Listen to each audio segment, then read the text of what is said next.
आज के quickly updates में आप सबों का स्वागत है।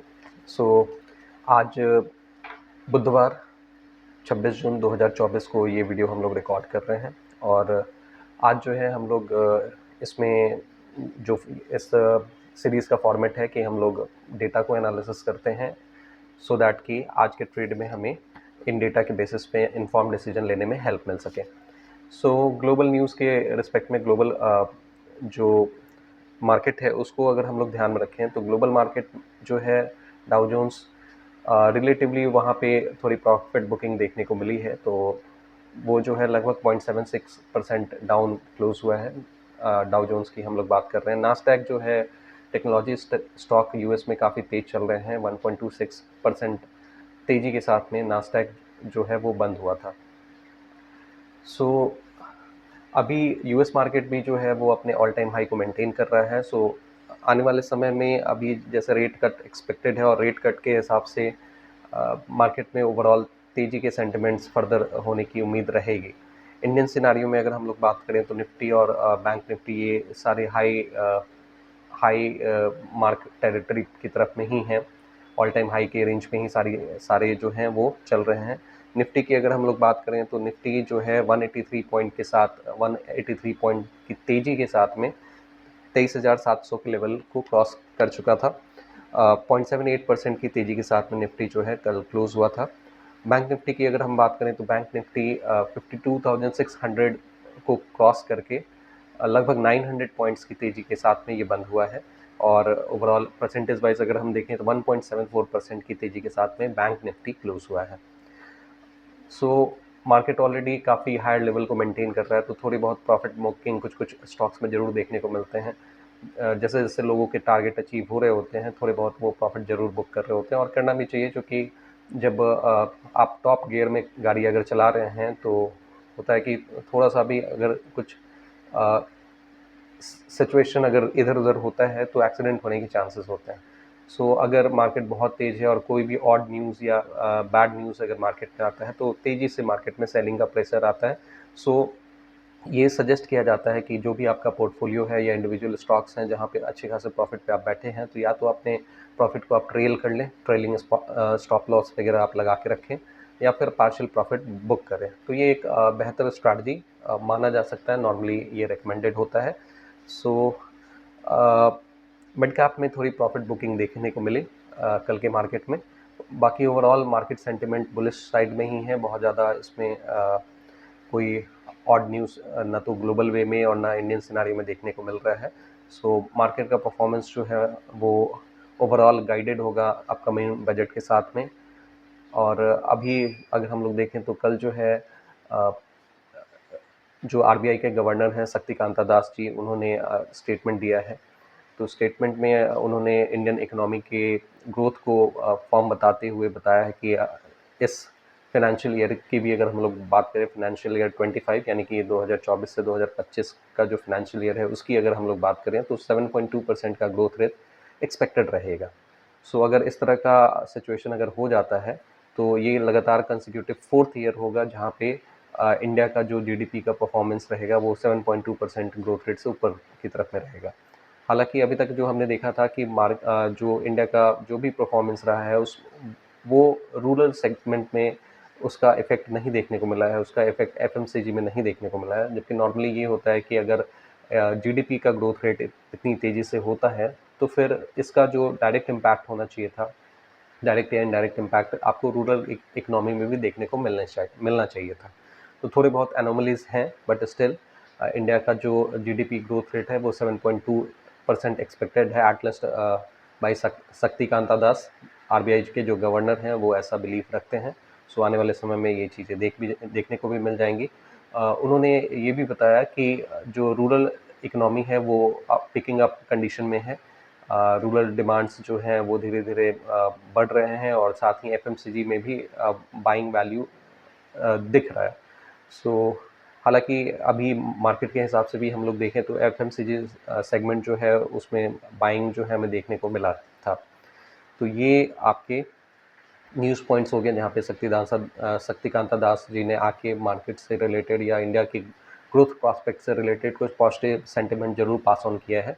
तो उसका देखते हैं कि मार्केट पे आज क्या इम्पैक्ट देखने को मिलता है। इसके अलावे जो 5G स्पेक्ट्रम चल रहे हैं उसमें काफ़ी इनिशियल रिस्पॉन्स बहुत पॉजिटिव देखने को मिला है।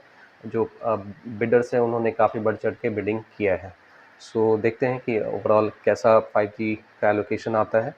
अगर हम लोग एफआईआईज़ और डीआईआईज़ बाइंग की बात करें तो एफआईआईज़ ने लगभग 1200 करोड़ की खरीदारी की है कल के मार्केट में, और वहीं पे डीआईआईज़ ने लगभग 150 करोड़ की सेलिंग कर रखी है कल के मार्केट में। सो ओवरऑल अगर हम लोग देखें तो 2021 से लेके लगातार जो है एफआईआईज़ हेवी सेलिंग मोड में बैठे हुए हैं। ईयर वाइज अगर हम लोग एनालिसिस करें तो 2021 से लेके अभी तक जो है कैलेंडर ईयर की हम लोग बात कर रहे हैं, अभी तक जो है एफआईआईज़ नेट सेलर ही रहे हैं। और अभी भी अगर हम लोग देखें तो एफआईआईज़ जो है इस फाइनेंशियल ईयर में इस कैलेंडर ईयर की बात करें यानी जनवरी 2024 से लेके अभी तक बात करें तो मार्च को अगर छोड़ दिया जाए जहां पे नॉमिनल लगभग 3300 करोड़ की एफआईआईज़ की नेट बाइंग थी, नहीं तो हर एक मंथ में एफआईआईज़ जो है नेट सेलर के मोड में बैठे हुए हैं। अभी अगर हम लोग बात करें तो ये जो जून का मंथ है वो लगभग बाइंग सेलिंग आसपास में ही है। सो हमें देखना होगा कि ये नेट पॉजिटिव बंद होता है या फिर नेगेटिव में जाता है। अदरवाइज जनवरी से लेके अभी तक लगातार जो मंथ रहे हैं जून मार्च को छोड़ के अभी तक जो है एफआईआईज़ जो है वो नेट सेलर है। हालांकि डीआईआईज़ की तरफ से काफ़ी हैवी बाइंग रह रही है। लोगों का जो रिटेल इन्वेस्टर्स का जो फंड है वो हेवली इधर की तरफ में म्यूचुअल फंड के माध्यम से मेनली मार्केट में आ रहा है, जो कि मार्केट को बहुत ही ज़्यादा सपोर्ट कर रहे हैं। इवन हायर लेवल पे भी ये सपोर्ट देखने को मिल रहा है। मार्केट थोड़ा सा भी अगर करेक्ट होता है तो और भी ज़्यादा ह्यूज बाइंग रिटेल इन पार्टिसिपेशन के रूप में हमें देखने को मिल जाता है।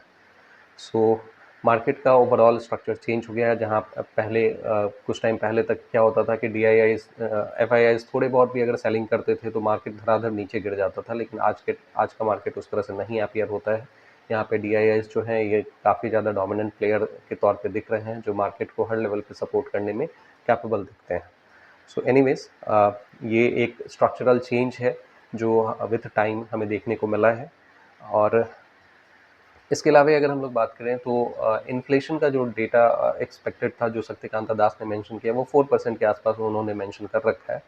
So actual inflation might be कि अगर आप रिटेल के लेवल पे जाके देखें तो इन्फ्लेशन का लेवल इससे प्रैक्टिकली थोड़ा ज़्यादा आपको देखने को मिल सकता है, लेकिन जो ओवरऑल गवर्नमेंट के लेवल पे जो इन्फ्लेशन की बात हो रही है वो 4% की बात हो रही है। तो अगर इन्फ्लेशन इस लेवल पे कंट्रोल रहता है या इसके नीचे जाता है तो डेफिनेटली ये पॉजिटिव माना जाता है। इसके अलावा अगर हम लोग स्टॉक स्पेसिफिक न्यूज़ की बात करें तो हम दो स्टॉक के बारे में एनालिसिस करते हैं, Bajaj finance and Bajaj Finserv. Bajaj twins के नाम से इसको हम लोग जान रहे होते हैं। निफ्टी 50 के ये स्टॉक्स हैं।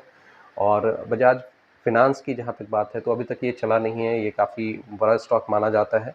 और फिनेंशियल सेक्टर में अगर हम लोग देखें प्राइवेट लेंडिंग बिजनेस में ये काफ़ी ज़्यादा या इनफैक्ट मार्केट लीडर के तौर पे आपको देखने को मिल जाएगा।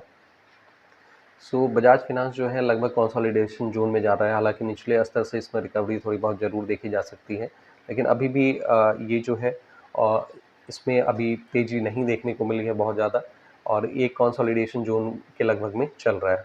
ये अपने ऑल टाइम हाई से लगभग 12% नीचे आपको ट्रेड होते हुए दिखेगा।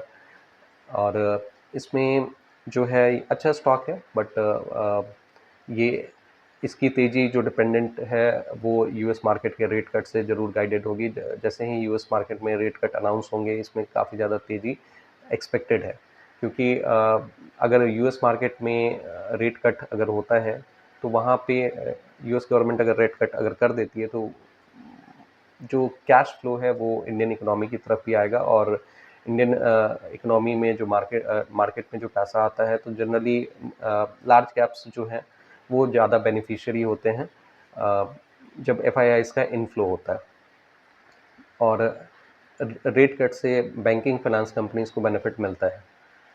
तो देखते हैं कि बजाज फिनांस जो है अब आने वाले टाइम में रेट कट के साथ में इसका अच्छा परफॉर्मेंस आपको देखने को मिल जाएगा। बजाज फिनसर्व भी लगभग उसी तरह से देखने को मिल रहा है। हालांकि बजाज फिनसर्व थोड़ा रेजिस्टेंस जोन में अगर टेक्निकल चार्ट के बेसिस पे देखेंगे तो बजाज फिनांस जो है वो लगभग सपोर्ट जोन पे 20 SMA का सपोर्ट लेके आगे बढ़ रहा है, जबकि बजाज फिनसर्व जो है वीकली चार्ट पे 20 SMA के रेजिस्टेंस जोन पे है। सो देखते हैं अगर ये इसको क्रॉस करता है तो अगेन ये अपने यहाँ से 8 to 10% का अपसाइड एक्सपेक्टेड है। सो अभी जब तक रेट कट नहीं आ रहा है तब तक ये काउंटर्स जो है ऑलमोस्ट इसी लेवल पे घूमते हुए नज़र आएंगे। ये बजाज ट्विंस जो है लगभग इसी रेंज में आपको घूमते हुए नज़र आएंगे। हाँ, लेकिन स्टॉक्स अच्छे हैं।